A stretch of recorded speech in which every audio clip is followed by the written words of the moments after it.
আজ অনেক দিন পর গেলাম আমাদের আদি গ্রামের বাড়ি গোপীনাথপুর। অনেক দিন ধরে মনে হচ্ছিল একবার নিজের শিকড়ের কাছে ফিরে যাই। নিজের গ্রামের টান তো কখনো ফুরোয় না, কিন্তু জীবনের ব্যস্ততা, কাজের চাপ, ব্যবসার দায়িত্ব সব মিলিয়ে যাওয়া হয়ে উঠছিল না। আজ রবিবার, দোকান বন্ধ ছিল, তাই পরিবারের সবাই মিলে বেরিয়ে পড়লাম গ্রামের পথে। গ্রামে ঢুকতেই যেন বুক ভরে একটা দীর্ঘ নিঃশ্বাস নিলাম।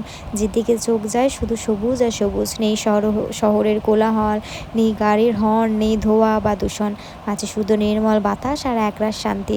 বর্ষার ভেজা মাটির সোদা গন্ধ, উঠোনে লেপা গোবরের পরিচ্ছন্ন গ্রাম্য সৌরভ, কাঁচা পাথরের মাটির স্পর্শ, সব মিলিয়ে মনে হলো এ যেন প্রকৃতি নিজের হাতে লেখা এক অপূর্ব চিঠি।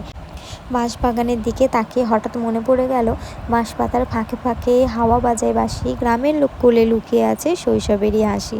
চারিদিকে পাখিদের কলরব, গাছের পাতায় বাতাসের মৃদু শব্দ, সব মিলিয়ে মনে হচ্ছিল প্রকৃতি যেন নিজের ভাষায় গান গাইছে। সবচেয়ে ভালো লাগার মুহূর্ত ছিল আমাদের ছোট্ট তুবাকে নিয়ে। প্রায় 4 মাস পর নিজের বাড়িতে এলো এবং ওর পিমুনি, দাদু, ঠাকুমা সবার সঙ্গে হাসি মুখে সময় কাটালো।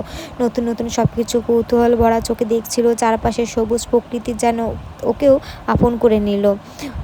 ওর সেই নিষ্পাপ আনন্দ দেখে আমাদেরও মন ভরে গেল। মাত্র কয়েক ঘন্টার জন্য গিয়েছিলাম, কিন্তু সেই কয়েক ঘন্টায় যেন অনেক দিনের ক্লান্তি ধুয়ে দিল।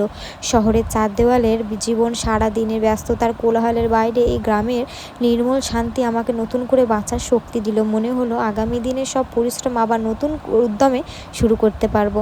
সত্যি, মানুষ যত দূরেই যাক, নিজের শিকড়ের টান কখনোই শেষ হয় না। আর গ্রামের মাটির গন্ধ, সেটা একবার হৃদয়ে মিশে গেলে বারবার ফিরে আসতে ইচ্ছা করে।